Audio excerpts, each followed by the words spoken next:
என் அன்பான கிறிஸ்தவ பிள்ளைகளே, உங்கள் எல்லோருக்கும் கர்த்தருக்குள் வாழ்த்துதலையும் வணக்கத்தையும் தெரிவித்துக் கொள்கிறேன். நாம் எல்லோரும் சமாதானத்தோடு சந்தோஷமாக தமிழ்நாட்டில் கிறிஸ்தவ பண்டிகையான கர்த்தராகிய இயேசு கிறிஸ்து பிறந்த நாளான கிறிஸ்துமஸ் பண்டிகையை சிறப்பாக கொண்டாடி இருக்கிறோம் என்று நாங்கள் நம்புகிறோம். அதே வேளையில் இந்தியா முழுவதும் அந்த அளவுக்கு கொண்டாடி இருக்கிறார்களா என்பது மிகவும் கேள்விக்குறியாக இருக்கிறது. ஏனென்றால் இந்தியாவில் கிறிஸ்தவர்களும் சரி, இஸ்லாமிய சகோதரர்களும் சரி, அதாவது சிறுபான்மையினராக இருக்கிறவர்கள் அவ்வளவு சந்தோஷமாக வாழ்வதாக தெரியவில்லை. ஏனென்றால் ஆர்எஸ்எஸ் என்கிற அந்த பெரிய ஆக்டோபஸுக்கு எண்ணற்ற கரங்கள் உண்டு. அந்த எண்ணற்ற கைகளில் ஒவ்வொன்றுக்கும் ஒவ்வொரு கட்டளைகளில் அவர்கள் கொடுத்து இந்தியா தேசம் முழுவதும் அதை செயல்படுத்தி கொண்டிருக்கிறார்கள்.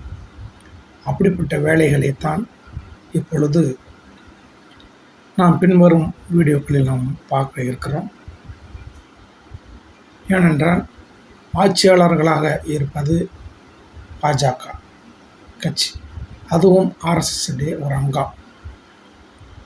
ஆட்சியில் இருக்கும் பாஜக தொண்டர்களே அந்த செயல்களை செய்தால் அல்லது செய்திருக்கலாம், அது யார் என்று இன்னும் சரியாக தெரியவில்லை. ஆட்சியாளர்களாக இருக்கிற அவர்கள் பேசுவது எல்லாமே ஒரு நல்ல முறையாக எல்லாரையும் அரவணைத்து செல்வது போல உங்கள் பேச்சுக்கள்லாம் இருக்குது. சில அமைச்சர்கள், சில பிஜேபி நிர்வாகிகள் தவறுதலாக பேசலாம் அல்லது சிறுபான்மையினருக்கு எதிராக பேசலாம். அதையும் திரு மோடி அவர்கள் கண்டுகொள்ளாமலும், அமித்ஷா அவர்கள் கண்டுகொள்ளாமலும், முக்கியமாக உள்ள பாஜக தலைவர்கள் அதை கண்டுகொள்ளாமலும் இருந்து கொண்டிருக்கிறார்கள். அதே வேளையில் ஆர்எஸ்எஸ்ஸுடைய அதன் கீழ் இயங்கும் சில முக்கியமான இயக்கங்கள் படு தீவிரமாக, அதாவது இந்திய தேசத்தில் சிறுபான்மையினருக்கு எதிராக மிகவும் தீவிரமாக வேலை செய்து கொண்டிருக்கிறார்கள். அதே போலதான் இப்பொழுது நாம் கொண்டாடி மகிழ்ந்த கிறிஸ்துமஸ் பண்டிகையை கொண்டாட விடாத அளவுக்கு ரொம்பவும் கொடுமையான முறையில் அவர்கள் அடக்குமுறையை செய்து கொண்டிருக்கிறார்கள். இது அவர்களுக்கு நல்லது போல தெரிகிறது. ஆனால் இந்த அடக்குமுறையை அவர்கள் செய்வதால் மற்ற நாடுகளில்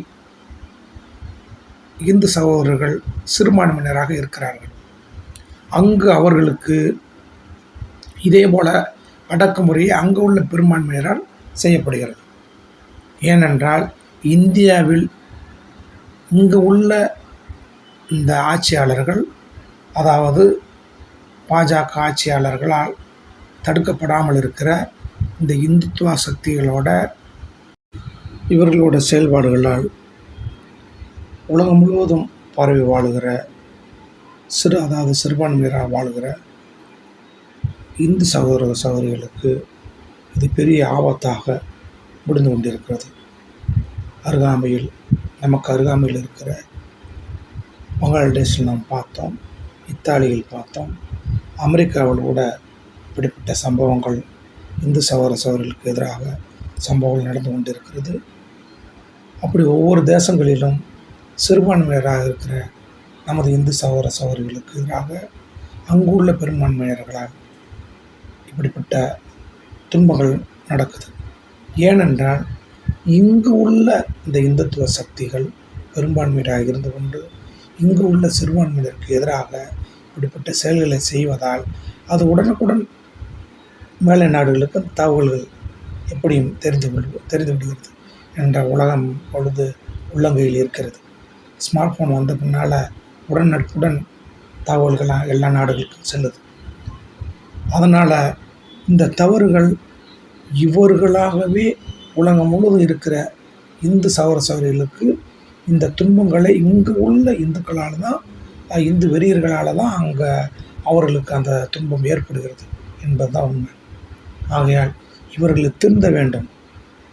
எல்லோரையும் அரவணைத்து சிறுபான்மையினராக இருக்கிறவர்களும் நம் இந்தியர்கள் தான், நமது பிள்ளைகள் தான் என்பதை அவர்கள் வழிபாடுகளை செய்வதற்கு அவர்களுக்கு முழு உரிமை இருக்கிறது என்பதை அவர்கள் புரிந்து கொண்டு சிறுபான்மையினராக இருக்கிற இஸ்லாமியர்களையும் கிறிஸ்தவர்களையும் அவர்களை அரவணைத்து செல்ல வேண்டிய சூழ்நிலைக்கு அவர்கள் வர வேண்டும். இதை விடுத்து இன்னும் இங்கு உள்ள சிறுபான்மையினராக இருக்கிற கிறிஸ்தவர்களையும் இஸ்லாமியர்களையும் அவர்கள் தாக்கி அவர்களை கொடுமைப்படுத்தி அவர்களை அடக்கி ஒடுக்க நினைத்தால் இது மற்ற மேலை நாடுகளில் இருக்கிற மற்ற நாடுகளில் வாழ்கிற சிறுபான்மையினராக வாழ்கிற இந்து சகோதரர்களுக்கு இது எதிராக மாறும். ஆகையால் இங்கு உள்ள இந்த இந்துத்துவ சக்திகள் தயவு செய்து இதை புரிந்து கொண்டு எல்லா இடமும் உலகம் முழுவதும் எல்லோரும் ஒரு தாய் மக்கள், எல்லோருமே நாம் அன்பாக எல்லோரும் ஒற்றுமையாக வாழ வேண்டும் என்பதை அவர்கள் புரிந்து கொண்டு எல்லோரையும் அவரவர்கள் சமய வழிபாட்டினை செய்வதற்கு அவர்கள் ஒத்துக்கொண்டு வாழ வழி செய்ய வேண்டும். அதற்கு இங்கு உள்ள ஆட்சியாளர்கள் அதற்கு ஒத்துழைக்க வேண்டும். இது முக்கியம். ஆனால் கிறிஸ்தவர்களாகிய நாம் என்ன செய்ய வேண்டும்? இதற்கு நாம் என்ன செய்ய வேண்டும்? 2025ஆம் ஆண்டை நாம் ஒரு முழங்கால் யுத்தம் செய்கிற ஆண்டாக நாம் ஏற்படுத்தி கொள்ள வேண்டும். ஏனென்றால் இனியும் காலம் செல்லாது. கர்த்தராகிய இயேசு கிறிஸ்துவின் வருகை சமீபமாக இருக்கிறது. ஆகையால் எல்லா இடங்களிலும் நாம் சுவிசேஷத்தை அறிவிக்க வேண்டிய கட்டாயத்தில் இருக்கிறோம். அதற்கு இங்கு உள்ளவர்கள் நமக்கு எதிர்ப்பாக இருக்கிற சூழ்நிலை நமக்கு இருக்கிற ஒரே வழி இரத்தமின்றி கத்தியின்றி இரத்தமின்றி நாம் செய்ய வேண்டிய ஒரே வழி கர்த்தராகிய இயேசு கிறிஸ்துவின் முறையிடுவது தான். நமக்கு ஒரே வழி முழங்கால் யுத்தம். முழங்கால் மண்டியிட்டு நாம் ஆண்டவராகிய இயேசு கிறிஸ்துவிடம் முறையிட வேண்டும்.